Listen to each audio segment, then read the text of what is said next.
Bonjour et bienvenue dans notre émission Je prends ma vie en main grâce à l'hypnose et au coaching. J'ai le plaisir d'accueillir avec nous aujourd'hui Malika Arnaud. Malika, bonjour. Bonjour Shlomi. Bonjour, alors le sujet de l'émission aujourd'hui c'est travailler sur le muscle du bien-être, sur sa fitness émotionnelle si on peut dire. Et tu es coach spécialisé dans ce muscle du bien-être, dans ce fitness. Alors est-ce que tu peux, je sais que c'est pas la première fois que tu apparais dans notre émission, mais est-ce que tu peux te présenter brièvement, dire un peu quel est ton parcours, ce que tu as fait, et puis ensuite de ça, on va attaquer directement sur ce sujet passionnant parce que justement on est beaucoup dans ce mal-être ces temps-ci, et comme ça on pourra donner des solutions, apporter des solutions à nos auditeurs et auditrices. Merci beaucoup Shlomi pour l'invitation. Alors je suis Malika Arnaud, je suis consultante en accompagnement à l'épanouissement et à la réussite. Je suis thérapeute et coach neuro-émotionnel. Donc le sujet des émotions me tient vraiment à cœur et nous vivons tous dans un corps qui ressent tout le temps des émotions et c'est pour ça je travaille essentiellement parmi autres choses. J'ai une méthode holistique, globale, mais je travaille beaucoup les émotions avec les clients pour les aider à s'habituer à activer, à ressentir, à vivre des émotions qui vont leur permettre de ressentir des états de bien-être, des états de satisfaction, en particulier en cette période qui n'est pas du tout évidente pour tout le monde. C'est ça. En fait, comme tu dis, on travaille sur les émotions et c'est vrai que c'est très important de se spécialiser là-dedans parce que on n'est que émotion. Finalement, tout notre corps, notre vie, elle est, je dirais, pimentée par les émotions qui vont épicer chaque événement de la vie. Et si on n'a pas d'émotions dans notre vie, on a une vie fade. Mais le problème, c'est que les gens ne savent pas gérer les émotions parce que toutes les émotions, elles ont un sens positif, elles ont une utilité positive. Peut-être qu'on peut partir de là et ensuite voir comment on peut gérer les émotions qui prennent une direction négative au fur et à mesure. Parce que c'est ça tout le problème. Chaque émotion, elle est positive, mais quand elle est dans un surplus, un trop-plein, alors elle devient négative pour l'organisme. C'est ça, Malika? Tu es d'accord avec ça? Alors, effectivement, donc, on vit et on ressent des émotions tout le temps. Et l'idée de se connaître un peu, de connaître les différentes émotions qu'on ressent et les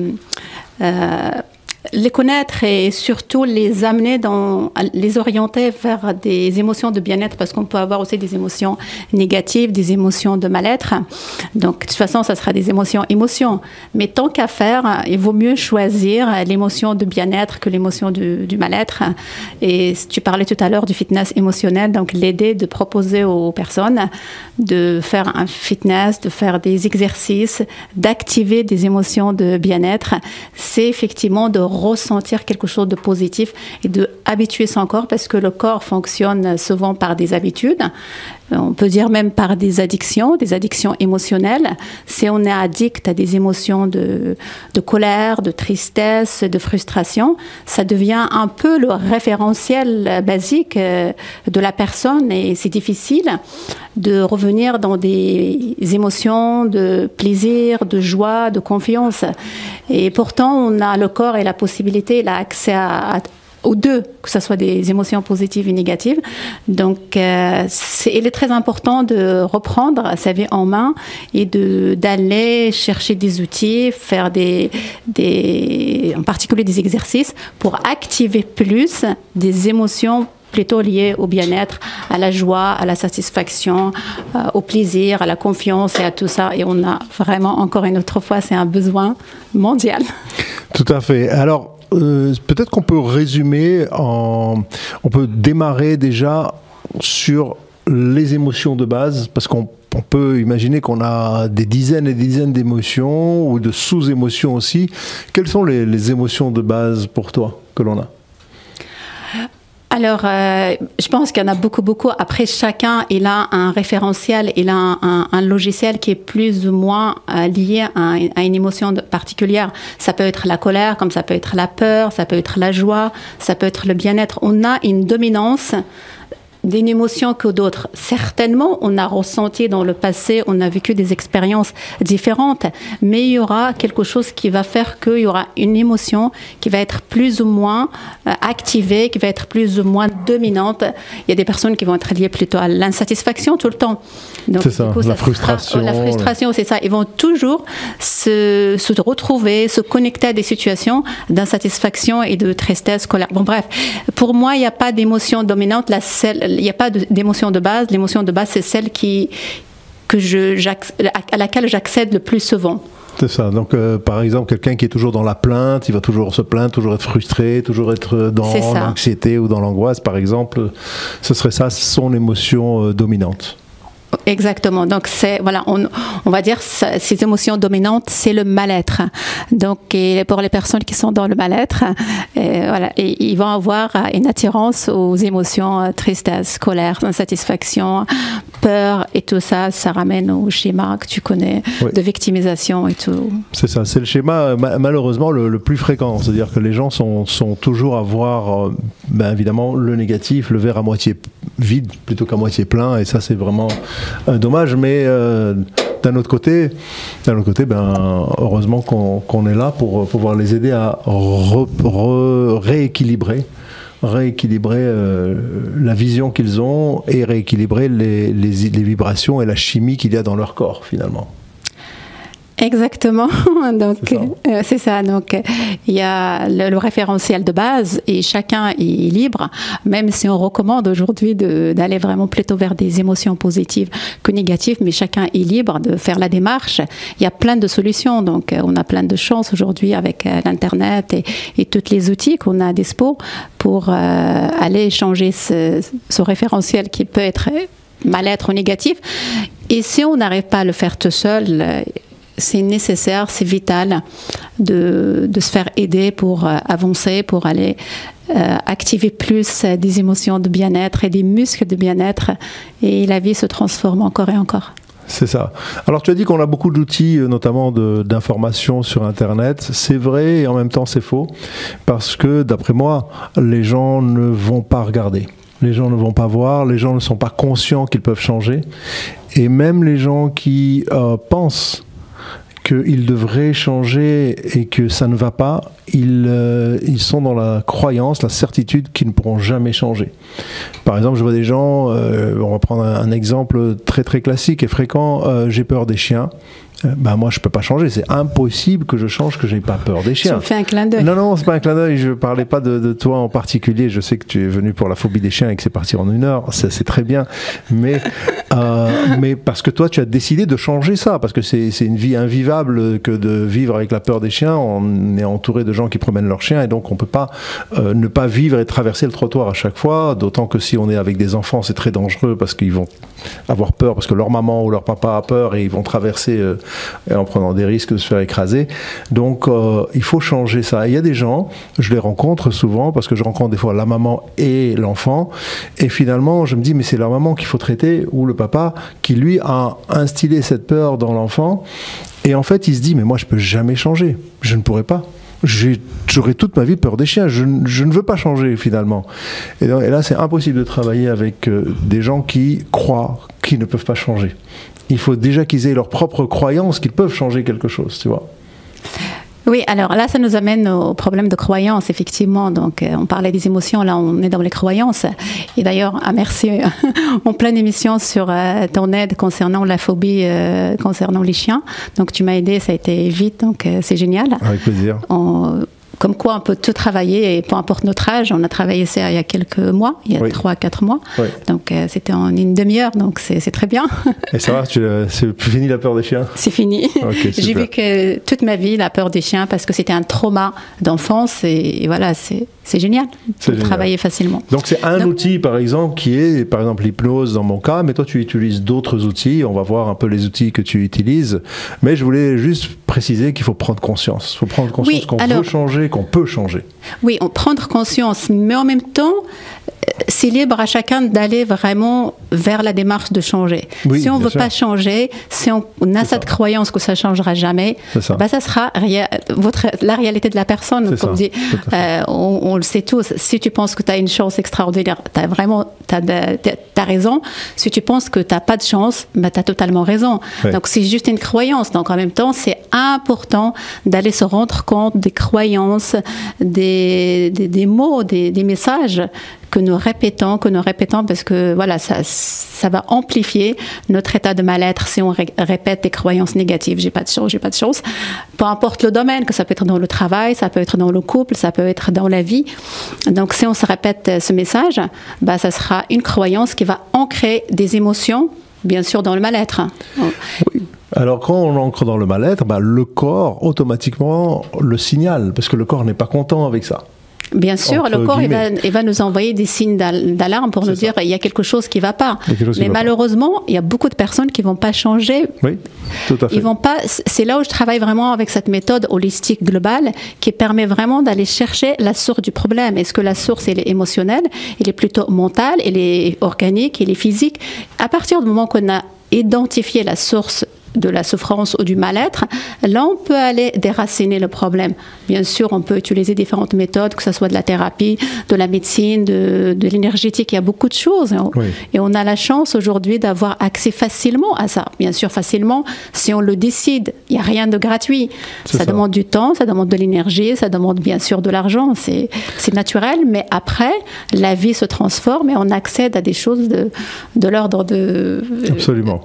Parfait, entre guillemets. Oui. En fait, ça demande un investissement sur soi. Il faut investir en soi. Le premier investissement, je parlais d'ailleurs avec une cliente hier, le premier investissement, c'est d'abord soi. Et ça fait des années que j'entendais ça. Je ne donnais pas l'importance. Mais au fur et à mesure de la maturité et de mon travail et tout ça, je me dis, bon, il n'y a rien à faire, il n'y a que soi et soi. Le capital, la sécurité de la vie, de l'existence, c'est soi. Si je ne suis pas là, s'il n'y a pas le corps physique pour vivre des expériences, il n'y a rien qui se passera. Donc, une recommandation, c'est vraiment d'aller investir sur soi et pour améliorer des choses qui ne vont pas bien dans sa vie. Exactement, parce qu'on parle beaucoup de santé physique, aujourd'hui, notamment avec le virus, mais toujours, la médecine a toujours voulu guérir la matière, le corps, mais ils oublient que tout ce corps, il dépend à presque, je dirais, 99,9% de son mental, de son cerveau. Quelqu'un qui est dans le coma, il peut rester 10 ans, 20 ans dans le coma, il ne tombera jamais malade. Parce que son cerveau ne lui envoie jamais de messages négatifs. Donc il n'y a pas d'émotions négatives. Donc le corps, il reste en bonne santé. Malade 20 ans dans le coma, mais il n'est pas malade. Donc ça, c'est très important à savoir que c'est le mental qui influe sur le corps. Et en parlant de l'actualité, notamment avec le Covid, il y a une étude qui est sortie cette semaine en Israël où ils ont étudié la différence de guérison entre les malades qui faisaient des prières pour guérir et ceux qui n'en faisaient pas. Et ceux qui faisaient des prières pour guérir parce qu'il y avait une fête qui arrivait, parce qu'ils guérissaient beaucoup plus vite que ceux qui ne faisaient pas de prière et qui attendaient que ça passe.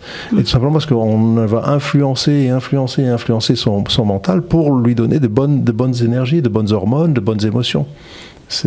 Voilà.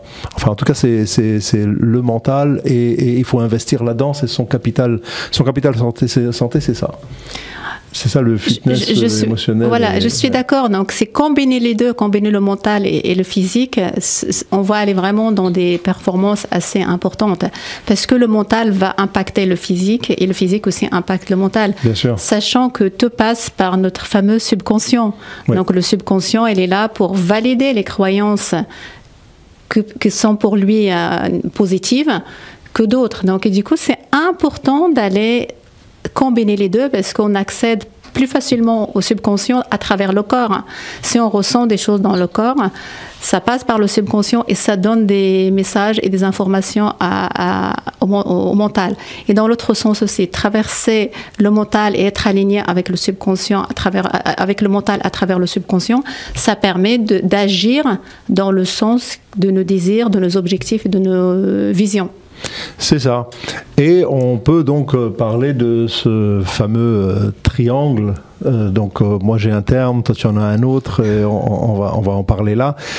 Aussi on peut parler aussi parce qu'on va travailler sur un atelier ensemble qui aura lieu le 21 novembre prochain, sur ça, dimanche 21 novembre, pour travailler sur les émotions avec des outils bien spécifiques. C'est un atelier qu'on fait à deux. Donc moi j'appelle ça la gestion de mon mec.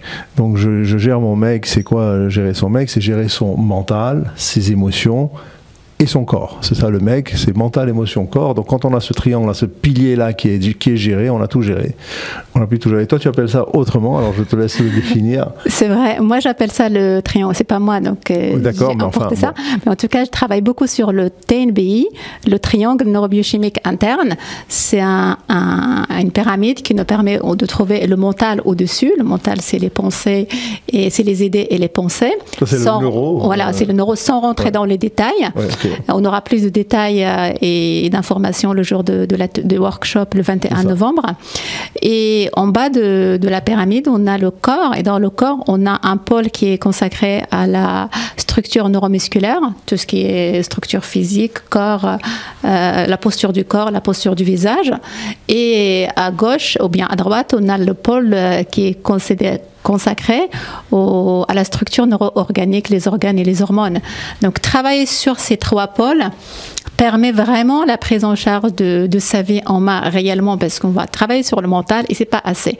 Mais on va travailler également sur la posture du corps. Si le corps elle a enregistré des blessures, des accidents, des traumas. Regarde, on parlait tout à l'heure de la phobie du chien. Tout ça, c'est enregistré là-dedans. Et avant de voir le chien, je déclenche la biochimie, le trauma que j'ai vécu très très petite. Donc il fallait travailler sur ça pour le désactiver. Pareil au niveau des organes. Les organes, comment ça se passe? Tout ça, c'est lié également à la médecine chinoise. Comme tu connais la médecine chinoise, il y a des organes qui enregistrent des émotions, mais pas que. Est-ce qu'au niveau de l'hygiène de la vie, il y a beaucoup de choses à voir. Et c'est des basiques, c'est vraiment le b.a.-ba du bien-être, c'est le b.a.-ba de la vie normale.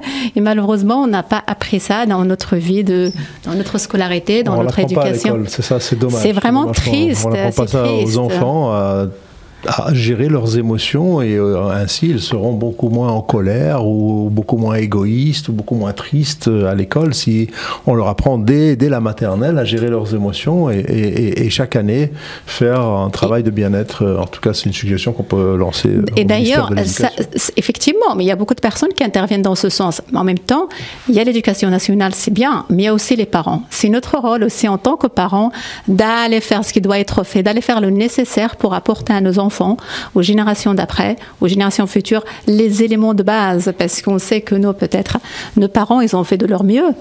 Mais voilà, aujourd'hui, encore une autre fois, on a la chance d'avoir accès à plein de possibilités.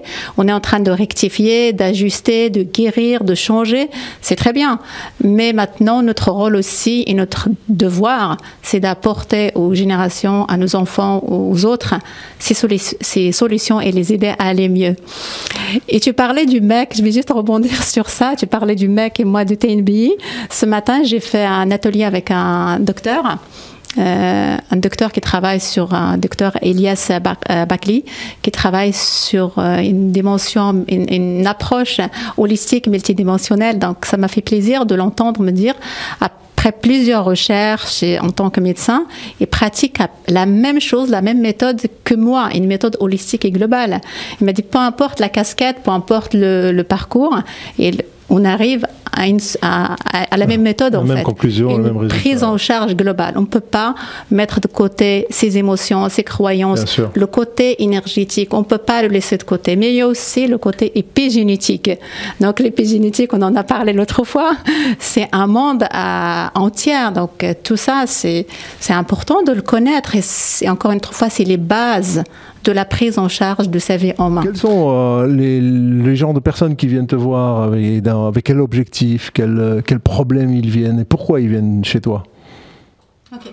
Ça va de soi. Donc, les gens qui recherchent bien sûr du bien-être, les personnes qui sont dans le mal-être, les personnes qui rencontrent des difficultés dans leur carrière,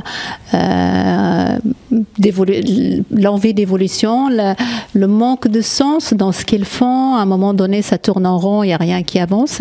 Beaucoup de dirigeants qui ont besoin de trouver du sens, de trouver de l'équilibre et surtout de l'épanouissement. Des personnes qui ont réussi, qui ont abouti à un niveau de réussite, mais finalement, ils ne sont pas épanouis. Donc, c'est des personnes qui font appel à mes services.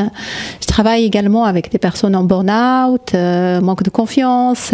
Toutes ces problématiques qui peuvent mettre les personnes dans des situations d'insatisfaction, dans des types de relations conflictuelles, des couples qui détruisent un peu la relation amicale, sociale, professionnelle.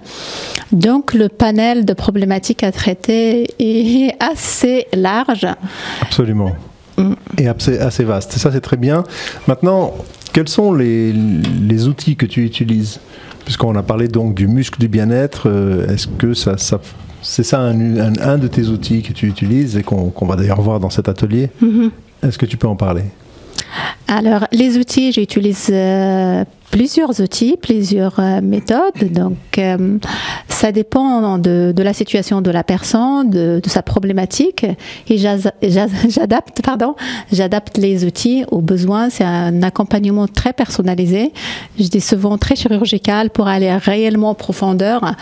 Ma démarche est axée sur des résultats assuré. Si la personne vient me voir et qu'elle met en place un objectif de changement et un engagement, c'est sûr, on y arrive, c'est sûr. Il n'y a pas d'autre solution. Donc, effectivement, les outils, j'ai des outils matière, entre guillemets, terre à terre. On travaille réellement d'une manière intellectuelle sur le besoin de la personne. Mais il y a des méthodes un peu thérapeutiques. De soins thérapeutiques, il y a des méthodes énergétiques et il y a aussi beaucoup d'outils acquis dans la méthode SAIL, le système d'alignement neuro-émotionnel. Et cette méthode créée par Mani Issam est une méthode révolutionnaire dans ma vie qui me donne beaucoup d'outils qui aide le processus de la transformation et surtout qui permet aux clients et aux personnes avec qui je travaille de devenir autonomes, parce que les outils que je propose, c'est pour reprendre sa vie en main, c'est pas pour être dépendant tout le temps d'un thérapeute, d'un coach. Bien sûr, on peut faire appel à des services différents. Regarde, moi j'ai fait appel à tes services, mais l'idée c'est d'être autonome et de savoir comment et à quel moment je fais appel à tel ou à tel outil ou à tel thérapeute ou service. Bien sûr, l'idée c'est d'être indépendant et de ne pas être une béquille assistée tout le temps par quelqu'un ou par un thérapeute. D'ailleurs, moi j'arrête, quand je vois que les gens vont bien, on arrête, même si on avait prévu de faire 5-6 séances, au bout de la 3e séance c'est fini, je leur dis arrêtez, on n'a plus besoin de se voir, quoi. Donc, c'est important de savoir que les gens qu'ils soient indépendants totalement dans leurs émotions et dans leur bien-être, et on leur donne les outils. Exactement. Donc, les outils que je partage sont des outils d'auto-coaching. Bien sûr, s'il y a une prise en main pour s'approprier, pour connaître. À la base, il y a un moment de travail sur les problématiques du client et c'est un travail plutôt énergétique, un travail thérapeutique. Le client tout seul ne peut pas faire ça sans prétention, sans quoi que ce soit. Il y a un travail vraiment, c'est le thérapeute qui peut agir et ça c'est moi qui fais, et à un moment donné le client il s'approprie les outils d'autonomie soi-même et c'est là où on transforme sa vie, on accède à des possibilités de potentiel extraordinaire, on récupère totalement son pouvoir et c'est magique. C'est ça, parce qu'en fait on a perdu tout son potentiel ou on l'a jamais découvert en fait. Très peu, donc on a un pouvoir illimité, un potentiel illimité, mais au fur et à mesure de notre évolution, de notre travail sur soi, de notre apaisement, de notre guérison aussi, parce qu'il y a quand même un cheminement à faire dans cette vie. Donc on arrive à aboutir et à accéder de plus en plus à des niveaux assez importants. Et comme on dit, ton monde extérieur est le monde de ton monde, est le reflet de ton monde intérieur. Plus tu règles des problèmes intérieurs, passés, à l'intérieur de soi, plus que le potentiel se révèle s'exprime facilement. Donc c'est une démarche extraordinaire.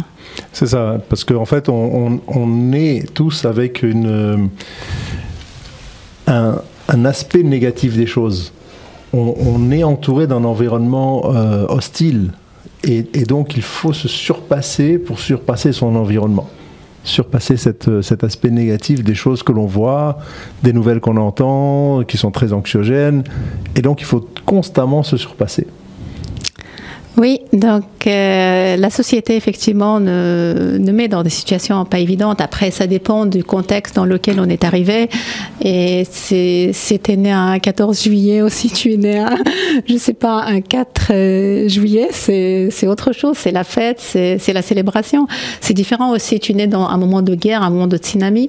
Ça impacte bien sûr ton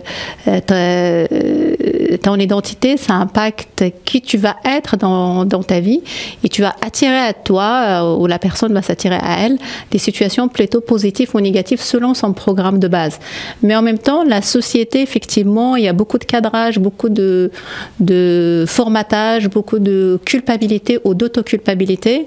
Et ça appartient à chacun d'aller faire la démarche qui lui appartient pour s'en sortir, selon son besoin encore personnel, selon sa vision des choses et son désir personnel.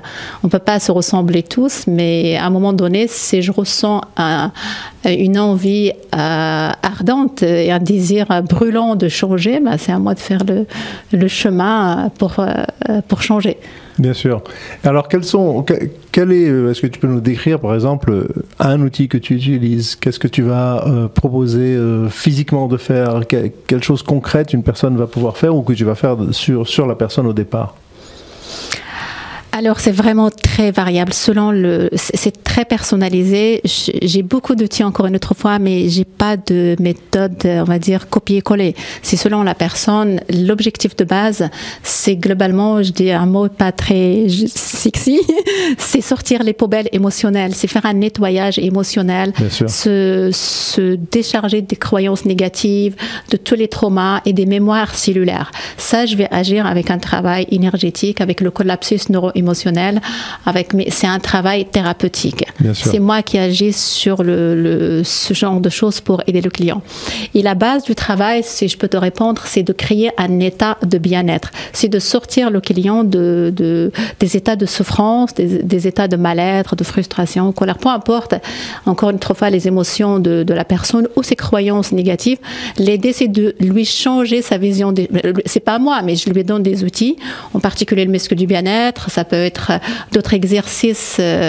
J'ai beaucoup d'exercices pour l'aider à transformer. Et une chose qui me tient réellement à cœur, c'est le temps de la transformation. Parfois, on se dit, il y a un problème à régler, mais le temps de le régler, c'est plus ou moins long. Ça peut être 3 mois, 3 ans, 30 ans. Moi, j'ai un problème avec ça, malheureusement. Je suis vraiment dans la rapidité et l'envie de transformer rapidement. Et bien sûr, j'attire des clients qui ont aussi ce désir de transformer rapidement. Et c'est ça qui va faire le nombre et le type d'outils que je vais proposer aux clients. C'est ça, c'est très important, cette histoire de temps, parce qu'aujourd'hui, on est pressé. Exact. On est très pressé, mais la construction mentale, la construction émotionnelle, elle n'est pas pressée, elle prend son temps. Il faut 9 mois pour avoir un enfant, il faut toute une vie pour se construire, et on n'a pas une application pour appuyer sur un bouton et avoir tout de suite ce qu'on veut. Donc on doit apprendre à prendre son temps aussi pour pouvoir faire les choses de manière progressive et en même temps très très complète à l'intérieur de soi. Et tu as parlé de ce collapsus neuro-émotionnel. Alors c'est un nom scientifique. Ça consiste en quoi? Neuro-énergétique. Tu l'as vécu? Voilà, je l'ai vécu, mais justement, c'est pour ça que je voudrais... Comment tu peux... Alors, comment on peut expliquer ça? Un mot ou 2 mots, comment tu l'as vécu? En un mot, si je peux expliquer, c'est que le corps a des réponses dans l'inconscient. Donc, le corps va apporter des réponses auxquelles le conscient ne connaît pas. Et que le conscient peut être même pas d'accord, mais c'est le corps qui parle. Donc en utilisant cet outil-là, tu fais parler l'inconscient Et finalement, c'est la réponse que la personne va apporter qui n'a rien à voir avec sa réponse consciente. Et c'est absolument extraordinaire parce que c'est l'inconscient qui parle. On le fait parler, on le fait communiquer grâce à l'énergie qu'il va transmettre avec des moyens de pression sur le corps. Et ça parle tout seul. C'est absolument fantastique comme méthode. Donc, je ne sais pas si j'ai bien résumé. Tu l'as vu que c'est parfait. Voilà, je l'ai vécu comme ça. Tu parles de ton ressenti, de ton expérience, et c'est génial, c'est exactement ça. C'est un peu ce qui est enregistré dans le corps et dans le subconscient, sur lequel je vais agir. Effectivement, sans la conscience du client, le client n'est pas hypnotisé, il n'est pas en situation de sommeil, il est conscient, mais c'est pas lui qui parle. Globalement, c'est le corps, et c'est là où la transformation elle est excellente parce qu'on règle ces problèmes-là qui sont inconscients, qui vont mettre le corps et les comportements dans des schémas répétitifs. Tant qu'on n'a pas désactivé ces programmes et ces croyances et ces énergies, même si intellectuellement on pense qu'on connaît les choses, on est bien, on sait ce qu'on veut, bon courage pour le réaliser réellement dans la matière. Et tu as vécu l'expérience encore une autre fois, c'est... Oui, non, c'est renversant parce que ça permet d'apporter ce changement-là en soi. Et puis, tu fais parler l'inconscient par des questions, mais c'est le corps qui répond finalement parce qu'on se met en connexion profonde avec qui on est vraiment. Et donc, on laisse de côté tous les blocages conscients, toutes les peurs, pour permettre à son corps de s'exprimer. Et c'est pas calculé, c'est ça qui est extraordinaire, c'est pas calculé. Ouais, exact, donc c'est très bien parce que c'est une méthode qui est basée sur quand même des outils scientifiques, sur de la kinésiologie, donc il s'est créé un langage binaire avec le corps, et bien sûr en lien avec la médecine chinoise, et on arrive réellement à des solutions extraordinaires, et les transformations au niveau des résultats clientèle, ça parle d'eux-mêmes, et voilà, un des outils, c'est un peu ça, ce que tu as vécu. Il y a d'autres choses, il y a d'autres méthodes. Donc, encore une autre fois, c'est chirurgical, c'est personnel, et c'est satisfait ou remboursé. Non, c'est bien. Et donc, de base, une personne vient te voir pour un mal-être, un manque de confiance en elle ou un autre type de problème. Tu la prends pour combien de temps ? C'est vraiment variable. J'ai des programmes, encore une fois, moi, la transformation elle doit être un peu rapide. C'est comme ça. Je suis de nature et de caractère comme ça.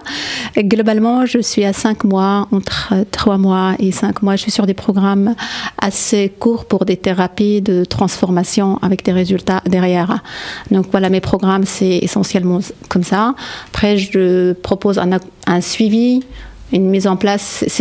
Mes programmes sont étudiés avec un processus qui t'amène d'un point A à un point B, à un autre point, vraiment pour réaliser, pour aller dans la matière. Parce que j'ai fait moi-même le tour du développement personnel, de chercher des solutions à droite à gauche. Et à chaque fois, j'ai des petites prises de conscience, des petites transformations au fur et à mesure. C'était long pour moi. Je passais de formation à formation, de thérapeute à thérapeute. C'était long et frustrant. Aujourd'hui, j'ai pas envie de partager ça. Je fais l'inverse. Je partage quelque chose, à mon sens, de complet et ce qui apporte des résultats satisfaisant, magnifique. Alors peut-être, Malika, tu peux en parler plus en détail.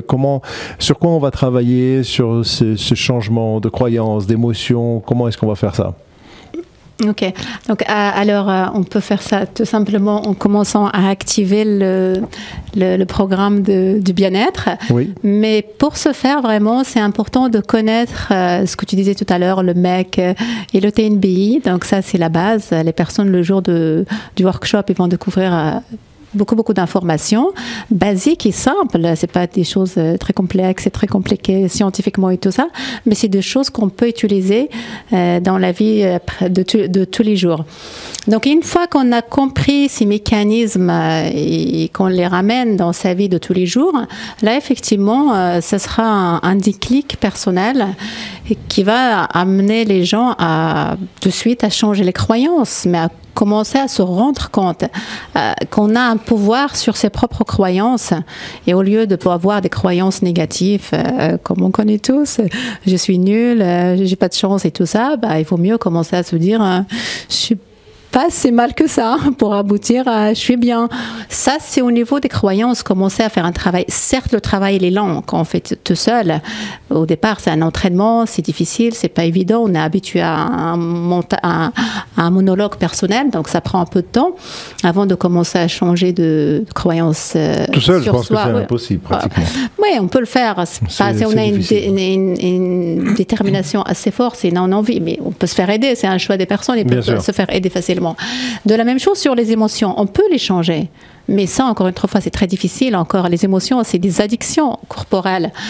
Si on est addict au mal-être, même si tu demandes à la personne de penser aux émotions de bien-être, ils sont simples. On travaillait sur l'atelier, on citait les différentes émotions, mais on a du mal à les connaître. On connaît facilement la colère, la tristesse et la peur. Mais quand on cherche les émotions du bien-être, la joie, l'enthousiasme, la plénitude, la fierté, l'amour, la bienveillance, l'amour inconditionnel, la gratitude, on n'entend pas tous les jours ce genre d'émotions, et on rencontre rarement les personnes qui vivent dans ce genre d'émotions.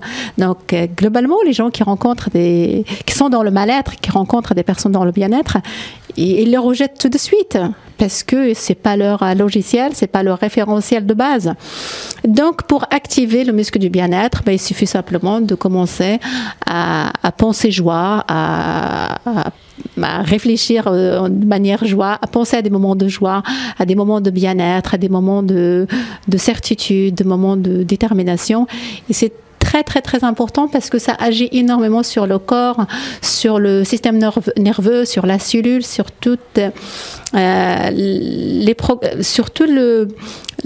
ce qu'on va demander à la cellule de créer comme gène, comme protéines, au lieu de créer des protéines en lien avec la colère ou bien la frustration.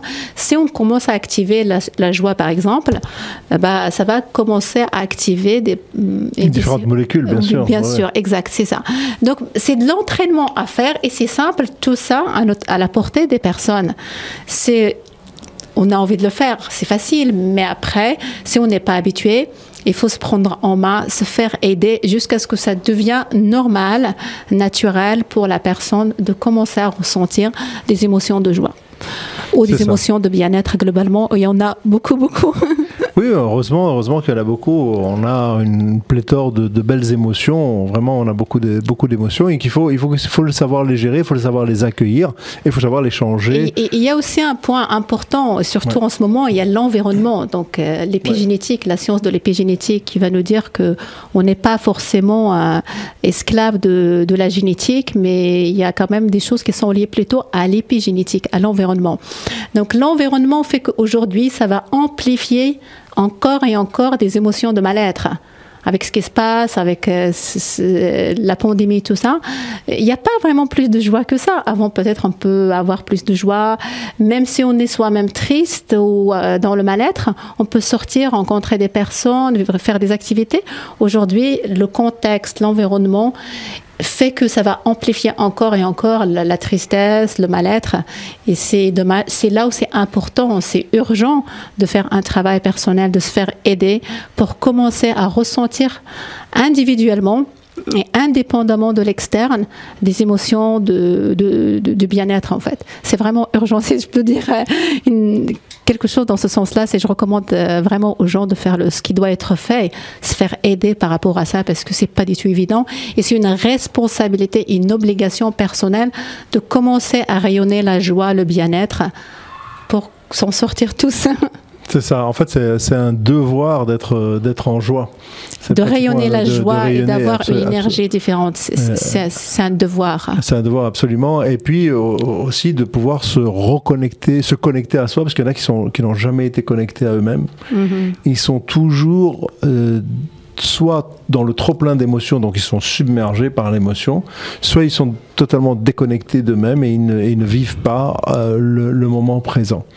Et ça, c'est aussi quelque chose qu'on va faire pratiquement dans cet atelier, c'est apprendre aux personnes à vivre le moment présent, à vivre leur émotion, à l'accepter et à la gérer. Exact. Donc le jour du workshop, on a prévu quand même pas mal d'informations et d'exercices aussi. Et d'exercices et d'outils avec lesquels les personnes vont partir avec une mallette quand même à outils faciles et praticables dans la vie de tous les jours. C'est ça qu'on a envie d'apporter, c'est notre contribution, c'est la valeur ajoutée aux ateliers basiques ou bien aux recherches qu'on peut faire sur Internet, c'est de partir avec quelque chose que je peux utiliser de suite. Comprendre effectivement l'émotion, c'est quoi l'émotion, que ce soit colère ou joie, c'est un courant électromagnétique. Ce courant qui tourne dans mon corps, comment je peux le gérer, comment je peux le transformer. Pareil pour les croyances. Et ça, on a prévu beaucoup, malheureusement, là, dans cette émission, on n'a pas beaucoup de possibilités de faire des démonstrations et de faire des exercices, d'en parler encore un peu plus. Donc, on a fait le choix d'organiser une journée dédiée essentiellement à ça pour apporter notre pierre à l'édifice. Oui, tout à fait. Non, c'est vrai que c'est donc pour rester dans cette analogie de fitness, puisqu'on s'occupe de son corps et c'est très important de faire du sport, de faire du fitness. C'est très important de faire du fitness mental, Qu'est-ce que tu peux recommander aux personnes qui nous écoutent ici qu'elles pourraient faire dans ces exercices de fitness mental dès aujourd'hui? Alors, ce que je recommande vraiment, c'est de commencer déjà à trouver des pensées positives, à chercher des souvenirs positifs dans sa vie. On a vécu dans le passé, que ce soit passé, proche, loin, des situations agréables et désagréables. Au lieu de mettre le focus sur le désagréable, mettez le focus sur des choses agréables. Cherchez que des choses positives, que ce soit en termes de souvenirs, de situations, de partage, de joie. Et commencez à activer ça, pensez à ce qui est positif. Quand je dis ça aux clients, ils me disent mais non, mais moi j'ai pas d'expérience de joie, tout est... Et au fur et à mesure de le faire, forcez-vous à le faire, parce que même noter, chercher une petite expérience, répétez-la, essayez de la revivre et de la réveiller un maximum jusqu'à ce que ça devienne normal. Et au fur et à mesure de ces pensées négatives et de ce pensées plutôt positives, de ces émotions et ces souvenirs positifs, à force de commencer à les ouvrir, à force de commencer à les réveiller, on commence à s'ouvrir à d'autres situations. J'ai un client qui m'a dit hier, tu vois, maintenant j'ai plein d'expériences. Quand on a commencé, il m'a dit non, j'ai peur, il n'y a rien. Hier, il m'a dit, au bout de 3-4 séances, il m'a dit, ah non, mais tu vois, j'ai plein de situations et c'est génial, je ne voyais pas ça avant. Donc, si vous pouvez faire ce fitness-là, ces exercices, c'est de commencer à réveiller ce qui est bien. Des séquences peuvent durer peut-être 2 secondes, 3 secondes, mais au fur et à mesure du travail et de l'exercice, ça va durer un peu plus. De la même manière, sur les émotions, ça peut être la même chose, ça peut être le même cas pour les croyances. Avoir des croyances positives, avoir des croyances qui vont être serviables, c'est du fitness. C'est un peu les choses que je peux donner de suite. Après, il y a des exercices un peu plus profonds qui peuvent amener à changer profondément et rapidement. Mais si vous pouvez vous-même faire ça, commencez à avoir des pensées positives, commencez à avoir des émotions positives et faites-le, répétez-le souvent. Au fur et à mesure, vous allez voir quelques petits changements, voire grands changements. C'est ça. En fait, les gens ce qu'il faut faire, c'est prendre un événement qu'ils ont interprété négativement, un événement traumatisant, d'accord, et chercher à extraire le positif de cet événement. C'est vrai que l'événement a été traumatisant, c'est vrai que c'était une situation d'épreuve, mais si on reste toujours dans la négativité de l'épreuve, on n'aura pas compris pourquoi on a eu cette épreuve. D'accord, je vais prendre un exemple. Par exemple, quelqu'un a son enfant, un bébé, qui tombe malade et ils doivent l'amener aux urgences, à l'hôpital, ils appellent le SAMU, etc. Ils sont angoissés, ils sont anxieux. Finalement, ils passent 24 heures à l'hôpital, ils font des soins et le bébé récupère et il se rétablit en santé. On peut se poser la question, pourquoi j'ai eu cette épreuve ? Mais c'était mal finalement. Qu'est-ce que j'ai gagné de cette épreuve-là ? Il était malade, j'ai été angoissé, à quoi ça m'a servi ? D'accord ?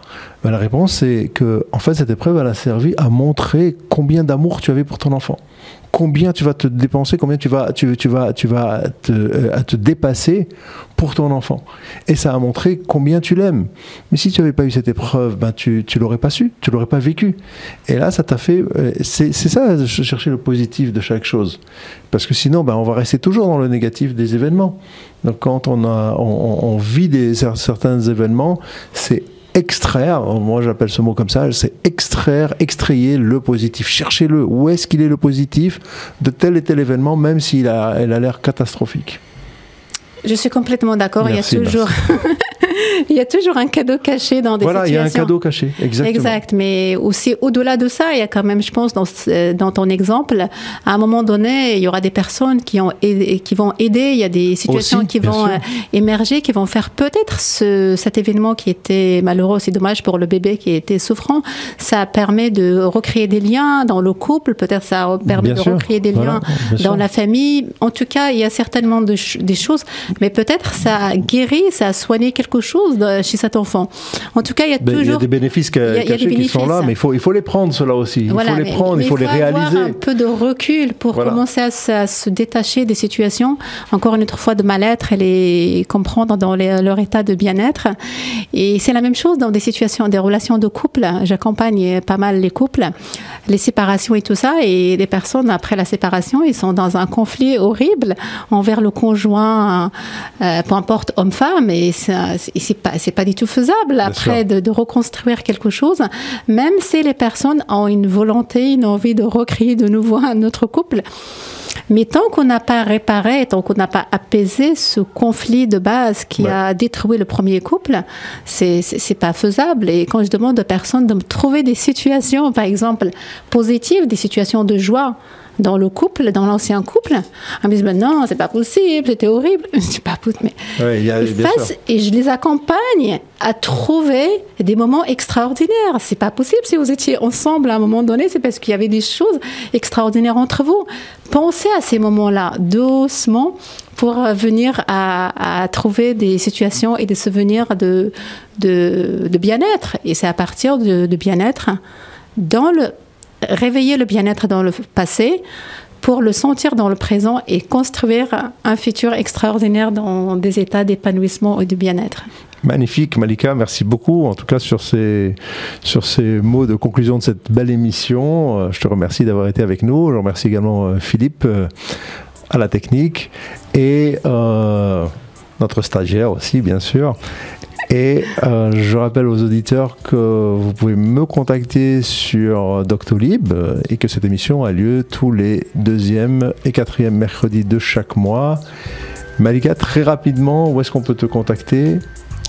Moi, c'est simple, c'est le réseau social Facebook, donc en mode personnel, Messenger, on aime. Voilà. Super, Malika Arnaud, merci beaucoup et à très bientôt.